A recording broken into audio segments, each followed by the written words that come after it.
हाँ जी ईटीटी हिंदी की 7 क्लास में तुहाडा स्वागत है।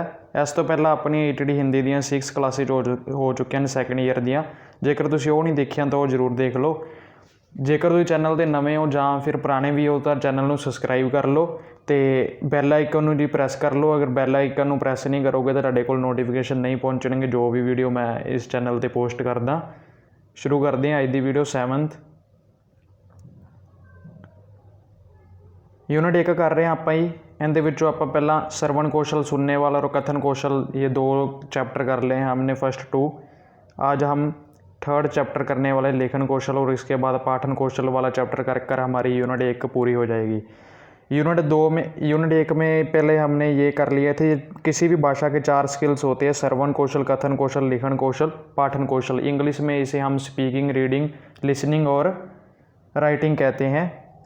आपके सी-टेट में हिंदी में और पी-टेट में इंग्लिश और पंजाबी में और सी-टेट की इंग्लिश में भी इसमें से क्वेश्चन बन जाते हैं कि किसी भाषा के कितनी स्किल्स होती हैं। 4 स्किल्स होती हैं, उनका क्रम पूछ लेते हैं। सबसे पहले श्रवण कौशल होता है, सबसे लास्ट में पाठन लेखन होता है, सबसे लास्ट में।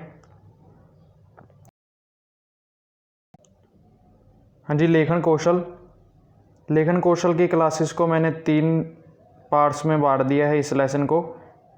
आज हम 7th क्लास में जो करेंगे लेखन का स्वरूप, लेखन कौशल का महत्व और लेखन कौशल के उद्देश्य। इसके बाद हम 8th वीडियो में करेंगे, 8th क्लास में करेंगे लेखन शिक्षण की विधियां, लेखन कौशल के विभिन्न सोपान और लिखना सिखाने में ध्यान रखने योग्य बातें। और इसके बाद 9th वीडियो में ये चैप्टर ख़त्म करके इसमें करेंगे लेखन दोष के कारण, लेखन दोष के निवारण। शुरू करते हैं आज की वीडियो क्लास। जो आपके क्वेश्चन आ सकते हैं वो इस प्रकार है। देखिए, लेखन कौशल से क्या अभिप्राय है। ये 2 मार्क्स में भी आ सकता है और पूरा 5 मार्क्स में ऐसे आ सकता है। लेखन कौशल से क्या अभिप्राय है।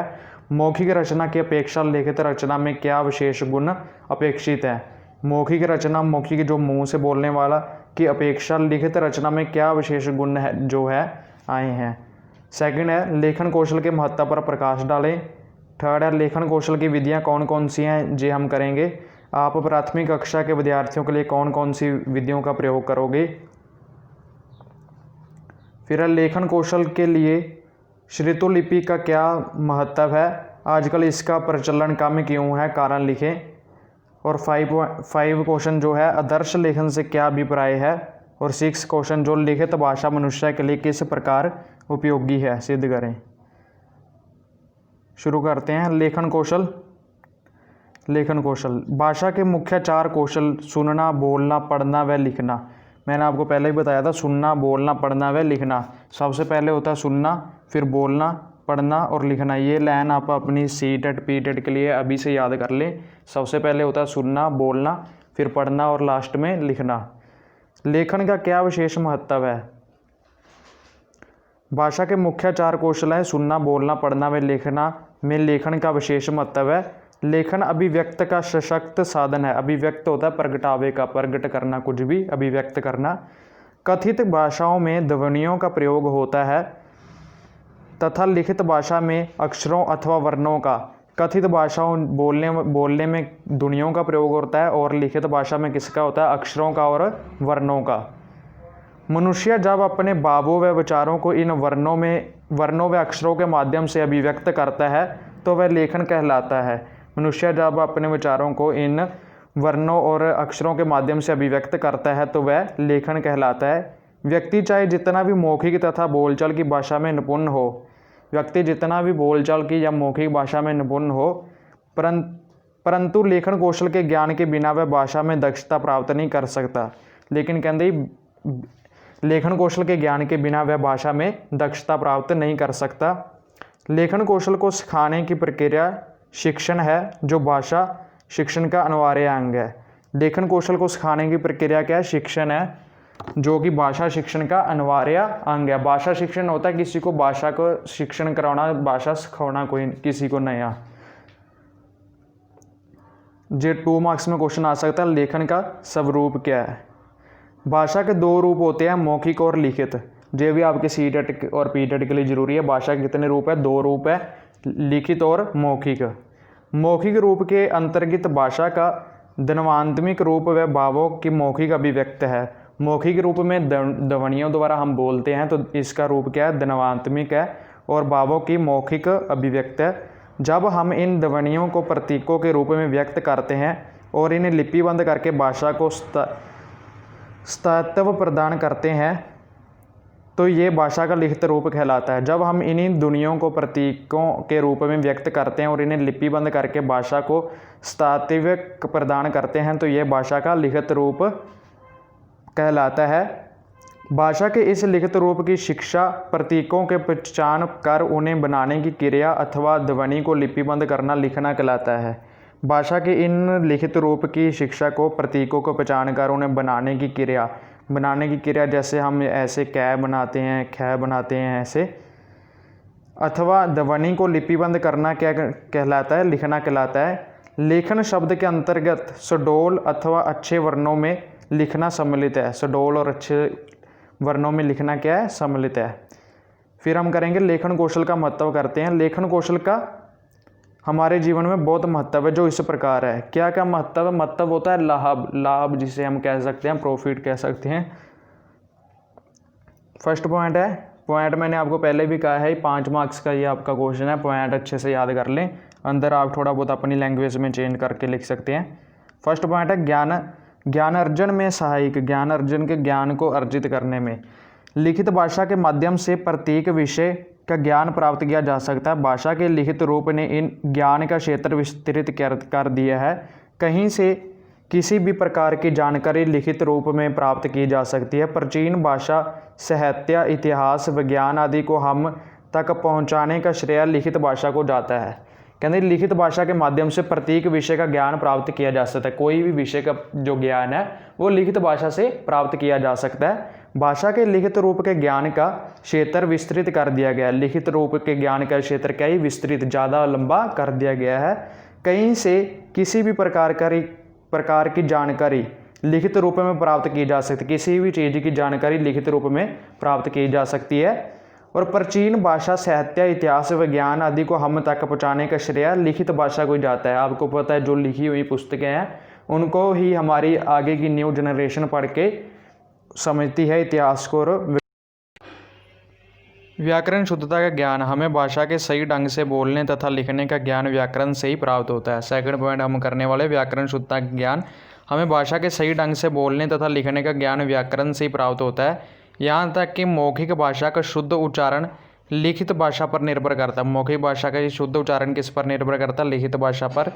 संधि, समास, उपसर्ग, परस्वर्ग आदि में शब्द निर्माण लिखित रूप से स्पष्ट किया जाता है, जिसका प्रभाव शुद्ध उच्चारण पर पड़ता है। इसका प्रभाव भी शुद्ध उच्चारण पर पड़ता है।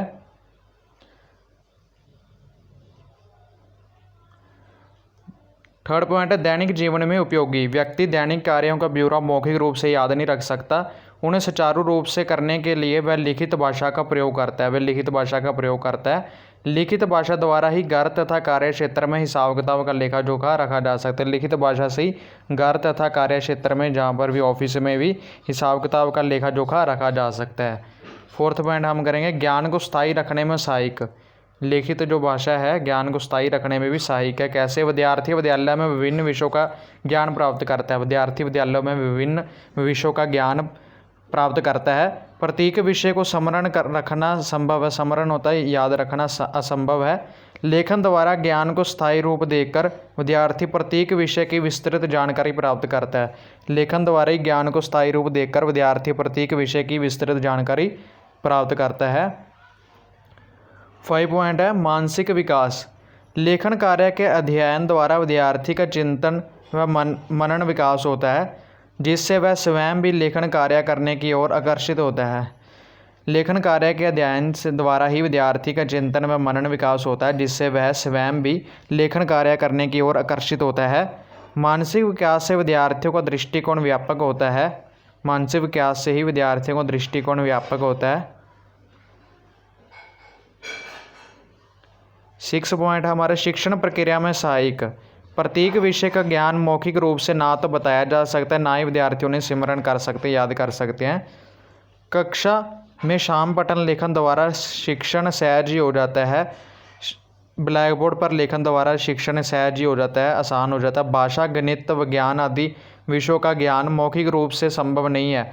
मौखिक रूप से भी हम पूरे साइंस और विज्ञान को या भाषा को नहीं करा सकते। इसके लिए हमें लेखन का सहारा लेना पड़ता है। अंत शिक्षण प्रक्रिया लिखित भाषा पर निर्भर करती है। 7 पॉइंट है चरित्र निर्माण में सहायक। बालक जब लिखित साहित्य में अच्छी शिक्षा प्रसाद, कहानियाँ, उपन्यास, निबंध आदि पढ़ाता है तो इसका अच्छा प्रभाव उसके चरित्र पर पड़ता है। लिखित भाषा द्वारा वह अच्छे विचारों का संग्रह कर सकता है। जिन भावों की अभिव्यक्त मौखिक रूप से नहीं होती उन्हें लिखित भाषा द्वारा सहज ही प्रकट किया जा सकता है। जिन भावों की मौखिक रूप से नहीं अभिव्यक्त होती, प्रकट होते, उन्हें लिखित भाषा से सहज ही प्रकट किया जा सकता है, अभिव्यक्त किया जा सकता है। 8 पॉइंट हमारा मूल्यांकन में सहायक। विद्यार्थियों ने विषयों का ज्ञान कहाँ तक अर्जित किया है, यदि मौखिक रूप से इसकी जांच करें तो कुछ ही विद्यार्थियों के कुछ ज्ञान की जांच कर पाएंगे, जबकि लिखित भाषा द्वारा कम समय में अधिक विद्यार्थियों की जांच की जा सकती है। हाँ जी, लिखित भाषा द्वारा, लिखित पेपर द्वारा कम समय में विद्यार्थियों की जांच की जा सकती है कि विद्यार्थियों ने कहाँ तक, उनका मूल्यांकन किया जा सकता है कि उन्होंने कहाँ तक याद किया है या नहीं किया है। मौखिक रूप से ऐसा करना थोड़ा कठिन है। 9 पॉइंट है हमारा दूरस्थ व्यक्ति से संबंध। लिखित भाषा द्वारा दूर बैठे व्यक्ति से पत्राचार द्वारा विचार विमर्श किया जा सकता है। निसंदेह दूर भाषा द्वारा मौखिक अभिव्यक्त के माध्यम से हम ऐसा कर सकते हैं, लेकिन लेखन द्वारा हम उसे मूर्त रूप दे सकते हैं। कहते जी लिखित भाषा द्वारा हम दूर बैठे व्यक्ति के अपने पत्र व्यवहार से, पत्राचार से विचार विमर्श कर सकते हैं, लेकिन कहते हैं निसंदेह ही दूर भाषा द्वारा मौखिक अभिव्यक्त के माध्यम से हम ऐसा कर सकते हैं, जैसे आजकल फ़ोन से करते हैं, लेकिन लेखन द्वारा हम उसे मूर्त रूप दे सकते हैं। हाँ जी, 10 पॉइंट है भावी पीढ़ी के लिए ज्ञान का संरक्षण। भाषा का लिखित रूप ज्ञान प्राप्ति का सशक्त साधन है तथा ज्ञान का संरक्षण कर उसे भावी पीढ़ी तक पहुँचाता है। लेखन ने हमारी सभ्यता संस्कृति को प्रवहमान रखा है। हाँ जी, भावी पीढ़ी के लिए ज्ञान का संरक्षण, आगे आने वाली पीढ़ी के लिए, जो न्यू जनरेशन है उसके लिए भाषा का लिखित रूप ज्ञान प्राप्ति का सशक्त साधन है तथा ज्ञान का संरक्षण कर उसे भावी पीढ़ी तक पहुँचाता है। लेखन ने हमारी सभ्यता संस्कृति को प्रवहमान में रखा है, जिंदा रखा है। 11 पॉइंट हमारा मूक व्यक्तियों के लिए अभिव्यक्त का उत्तम साधन। मूक व्यक्ति जो बोल नहीं सकते उनके लिए अभिव्यक्त का अच्छा उत्तम साधन है। जो व्यक्ति बोल नहीं सकते या फिर मौन व्रत की अवस्था में व्यक्ति लेखन द्वारा अपना कार्य व्यवहार कुशलता से चला सकते हैं। जो व्यक्ति बोल नहीं सकते वे लिखने द्वारा अपना कोई भी काम, कार्य व्यवहार है वो कुशलता से चला सकते हैं। उन्होंने अपने विचार व्यक्त करने से बड़ी मदद मिलती है, उन्हें अपने विचार व्यक्त करने में इससे बड़ी मदद मिलती है। हाँ जी, 12 पॉइंट है भाषा का विकास। भाषा के लिखित रूप से ना सिर्फ अन्य विषयों का ज्ञान संभव है अपितु इससे भाषा का भी बखूबी विकास होता है। लेखन द्वारा भाषा को साहित्यिक भाषा का दर्जा प्राप्त होता है। शब्द भंडार की उत्तरोत्तर वृद्धि का श्रेय भी भाषा के लिखित रूप को जाता है। हाँ जी, लिखित रूप से क्या आते हैं, भाषा का भी विकास होता है। इस पॉइंट में ये है अंत लिखित भाषा व्यक्ति के जीवन का अभिन्न अंग है। लिखित भाषा व्यक्ति के जीवन का अभिन्न अंग है जिसे हम व्यक्ति से अलग नहीं कर सकते। लास्ट आज की क्लास का लेखन कौशल के उद्देश्य। इस क्लास का लास्ट है लेखन कौशल के इस क्लास का लास्ट है लेखन कौशल के उद्देश्य। भाषा का विकास उसमें संशोधन व प्रविधि लेखन के माध्यम से सरलता से कर सकते हैं। भाषा पर पूर्ण अधिकार हम लिखने के माध्यम से ही प्राप्त कर सकते हैं। इसीलिए कहा जाता है कि लिखना व्यक्ति को पूर्ण बना देता है। वास्तव में लिखित भाषा की महत्ता अनुभव करते हुए हम विद्यार्थी में वह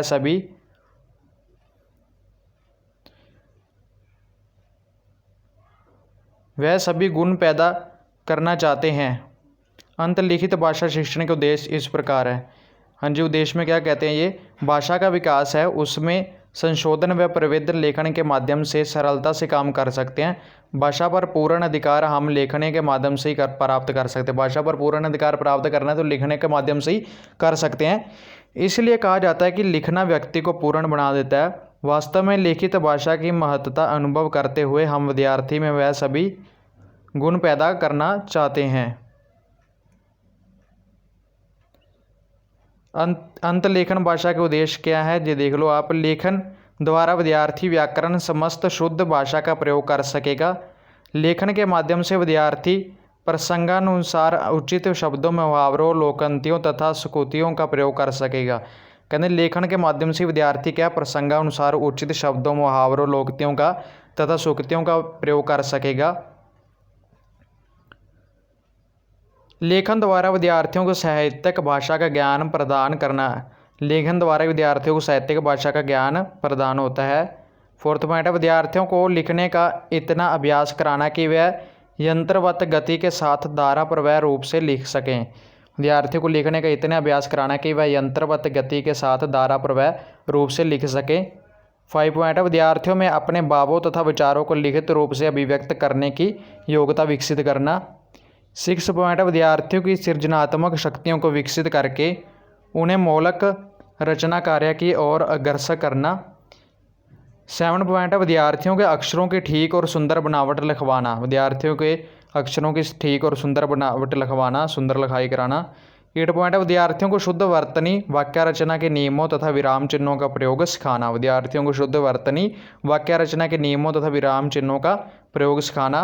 9 पॉइंट है विद्यार्थियों को कार्यालयों व व्यापार क्षेत्र में कार्य करने के योग्य बनाना। विद्यार्थियों को कार्यालय व व्यापार क्षेत्र में कार्य करने के योग्य बनाना। 10th पॉइंट है लिखित भाषा द्वारा विद्यार्थियों में नैतिक मूल्य का विकास करना। लिखित भाषा द्वारा विद्यार्थियों में क्या नैतिक मूल्यों का विकास करना। 11 पॉइंट विद्यार्थियों में चिंतन मनन की योग्यता विकसित कर उनका मानसिक विकास करना। विद्यार्थियों में चिंतन मनन की योग्यता विकसित कर उनका मानसिक विकास करना। 12 पॉइंट है विद्यार्थियों को लेखन कार्य द्वारा सामाजिक संपर्क बनाने के योग्य बनाना। लेखन कार्य द्वारा उनका सामाजिक संपर्क बनाने के योग्य बनाना। 13 पॉइंट है लिखित भाषा ज्ञान अर्जन करने का सशक्त माध्यम है। लिखित भाषा क्या है ज्ञान अर्जन, ज्ञान को अर्जित करने का सशक्त माध्यम है। अंत विद्यार्थी में इसकी योग्यता विकसित करना। संक्षेप में हम कह सकते हैं कि शिक्षा प्रक्रिया लिखित भाषा पर निर्भर करती है। हाँ जी, इस क्लास आप की किया एक बार फिर तो वेख लें। सब तो पहला हम किया सी अज का जो लैसन है लेखन कौशल वाला, इस विचों आप पहला लेखन का स्वरूप किया, लेखन कौशल का महत्व किया और लेखन कौशल के उद्देश्य किए। ये प्रश्न हमने किए थे कौन से आते हैं। लेखन कौशल का पहले हमने किया भाषा के मुख्य 4 कौशल होते हैं, सुनना, बोलना, पढ़ना व लिखना। और इसके बाद लेखन कौशल कौन सा होता है जिससे हम लिखते हैं अक्षरों के माध्यम से। लेखन का स्वरूप क्या होता है, किसी भाषा के 2 रूप होते हैं, मौखिक और लिखित। मौखिक होता है बोलने वाला, लेखन होता है लिखने वाला। इसलिए जब हम भाषा को अक्षरों में और लिपिबंद करके लिखते हैं किसी भाषा का तो उसको भाषा का लिखित रूप कहते हैं। लेखन कौशल का महत्व क्या है, ज्ञान और सर्जन करने में सहायक है। फर्स्ट तो इससे हमारे ज्ञान में बढ़ोतरी होती है लिखित भाषा से, क्योंकि इतिहास हो गया, विज्ञान हो गया, उसका जो ज्ञान है वो हमें लिखित भाषा के किताबों के रूप में ही मिलता है। सेकंड पॉइंट है व्याकरण शुद्धता का ज्ञान। व्याकरण में शुद्धता जो है उसका भी ज्ञान होता है। दैनिक जीवन में भी उपयोगी है, हिसाब किताब के लिए और घर में किसी भी भाषा की चीज़ के लिए लिखित भाषा जो हमें याद नहीं रहता मौखिक रूप से, उसे हम लिख कर याद रख सकते हैं। 4th पॉइंट है ज्ञान को स्थायी रखने में सहायक। ज्ञान जो है स्थायी रहता है, लिखा हुआ ज्ञान कहीं भी हम भूल नहीं सकते। वैसे तो दूसरा ज्ञान जो है हम कभी कभी भूल जाते हैं मौखिक रूप में। मानसिक विकास 5 पॉइंट मानसिक विकास। लेखन कार्य के अध्ययन द्वारा विद्यार्थी का चिंतन व मानसिक विकास होता है। 6 पॉइंट है हमारा शिक्षण प्रक्रिया में सहायक। शिक्षण प्रक्रिया में भी सहायक है ये। 7 पॉइंट है चरित्र निर्माण में सहायक। चरित्र निर्माण में भी सहायक है, इससे लिखित भाषा से जो है चरित्र निर्माण होता है हमारा। मूल्यांकन में सहायक। विद्यार्थियों को मूल्यांकन के लिए हम उनका लिखित परीक्षा लेते हैं, जैसे हमारे भी लिखित एग्ज़ाम्स होते हैं, तो इसके मूल्यांकन में भी सहायक है लिखित भाषा का ये रूप। दूर स्थित व्यक्ति से संबंध हम पत्र व्यवहार से कर सकते हैं। दूर स्थित व्यक्ति से संबंध। भावी पीढ़ी के लिए ज्ञान का संरक्षण। भावी पीढ़ी जो आने वाली न्यू जनरेशन है उसके लिए भी ज्ञान का संरक्षण है ये। 11 पॉइंट है मूक व्यक्तियों के लिए अभिव्यक्ति का उत्तम साधन, मूक व्यक्ति जो बोल नहीं सकते उनके लिए भी अभिव्यक्त प्रगटावे का उत्तम साधन है। जो व्यक्ति बोल नहीं सकते वो लिखकर अपने विचार प्रकट कर सकते हैं। भाषा का विकास, इससे भाषा का विकास होता है, क्योंकि कोई भी चीज़ को हम साहित्य को, भाषा को जो भी लिखते जाते हैं तो इससे भाषा का विकास निरंतर चलता ही रहता है। लेखन कौशल के उद्देश्य क्या है, इसके बाद हमने उद्देश्य किए हैं। उद्देश्य में क्या है, लेखन द्वारा विद्यार्थी व्याकरण व शुद्ध भाषा का प्रयोग कर सकेगा। लेखन के माध्यम से विद्यार्थी जो ही उचित शब्दों मुहावरों का प्रयोग करता है। लेखन द्वारा विद्यार्थियों को साहित्यिक भाषा का भी ज्ञान हो जाता है। विद्यार्थियों को लिखना का इतना अभ्यास कराएं कि वह यंत्र गति के साथ धारा प्रवाह रूप से अच्छी तरह से लिख सकें। 5 पॉइंट है, विद्यार्थियों में अपने भावों तथा विचारों को लिखित रूप से अभिव्यक्त करने की योग्यता का विकास होता है। विद्यार्थियों की सृजनात्मक शक्तियों को विकसित करके उन्हें मौलिक रचना कार्य की ओर अग्रसर करना भी इसका उद्देश्य है। विद्यार्थियों को अक्षरों की ठीक और सुंदर बनावट लिखवाना भी इसका उद्देश्य है। विद्यार्थियों को शुद्ध वर्तनी व्याख्या रचनाओं के नियमों तथा विराम चिन्हों का प्रयोग कराना भी इसका उद्देश्य है। विद्यार्थियों को नई नवल विद्यार्थियों को कार्यालयों व व्यापार क्षेत्रों में कार्य करने के योग्य बनाना इसका उद्देश्य है। लिखित भाषा द्वारा विद्यार्थियों में नैतिक मूल्य का विकास करना भी इसका उद्देश्य है। 11 पॉइंट, विद्यार्थियों में चिंतन मनन की योग्यता विकसित कर उनका मानसिक विकास करना भी इसका उद्देश्य है। 12 पॉइंट, विद्यार्थियों को लेखन कार्य द्वारा सामाजिक संपर्क बनाने की योग्यता बनाना भी इसका उद्देश्य है। 13 नंबर पॉइंट जो है, लिखित भाषा ज्ञान अर्जन का सशक्त माध्यम है। अंत विद्यार्थी में इसकी योग्यता विकसित करना भी इसका जो है उद्देश्य है। संक्षेप में हम कह सकते हैं कि शिक्षा प्रक्रिया लिखित भाषा पर निर्भर करती है। शिक्षा प्रक्रिया क्या है, लिखित भाषा पर निर्भर करती है। हाँ जी, इसके साथ ही अपनी ईटीडी की ये 7th क्लास हिंदी की ख़त्म होती है। आपने अगर चैनल सब्सक्राइब नहीं किया तो चैनल सब्सक्राइब कर दें, ज़्यादा से ज़्यादा वीडियोस को शेयर करें अपने फ्रेंड्स के बीच में, लाइक करें, कमेंट करें। अगर चैनल आपने सब्सक्राइब नहीं किया तो आपको नोटिफिकेशन नहीं मिलेंगे। जो भी वीडियो चैनल पर पोस्ट होती है, अपलोड होती है, उसके नोटिफिकेशन आपको नहीं मिलेंगे। आप चैनल को सब्सक्राइब करें। अगर आप सब्सक्राइब किया भी है तो एक बेल आइकन होता है सब्सक्राइब के पास, उसे भी प्रेस करके ऑल के नोटिफिकेशन पर आप सेलेक्ट करें। ऑल के नोटिफिकेशन पर आपको जो भी हम वीडियो अपलोड करते हैं वो आपको मिल जाएगी। Thank you.